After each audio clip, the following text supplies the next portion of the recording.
বন্যা পরিস্থিতির অবনতির মধ্যেই অতি ভারী বর্ষণের আভা।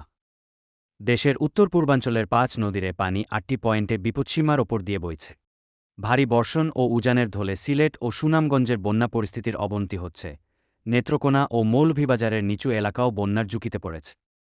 দেশের উত্তর পূর্বাঞ্চলের ৫ নদীরে পানি ৮টি পয়েন্টে বিপৎসীমার ওপর দিয়ে বইছে। এর মধ্যেই আগামী ২ থেকে ৩ দিন উজানে ভারী বর্ষণের আভাস দিয়েছে আবহাওয়া অফিস। পানি উন্নয়ন বোর্ডের বন্যা পূর্বাভাস ও সতর্কীকরণ কেন্দ্রের নির্বাহী প্রকৌশলী সর্দার উদয় রায়হান বলেন, মনুখোয়াই ছাড়া দেশের উত্তর পূর্বাঞ্চলের সব নদ নদীর পানি বাড়ছে। আগামী ৭-২ ঘণ্টায় উত্তর পূর্বাঞ্চলের সুরমা, কুশিয়ারা, সারিগোয়াইন, সোমেশ্বরী, জাদুকাটা, ঝালুখালী, পুরাতন সুরমা নদীর পানি সমতল বৃদ্ধি অব্যাহত থাকতে পারে। ফলে সিলেট, সুনামগঞ্জ জেলার নদীবিধৌত আরও কিছু নিম্নাঞ্চল প্লাবিত হয়ে চলমান বন্যা পরিস্থিতির অবনতি হতে পারে এবং নেত্রকোনা জেলার কতিপয় নিম্নাঞ্চল ও মৌলভীবাজার জেলার কুশিয়ারা নদীবিধৌত নিম্নাঞ্চলে স্বল্পমেয়াদী বন্যা পরিস্থিতির সৃষ্টি হতে পারে।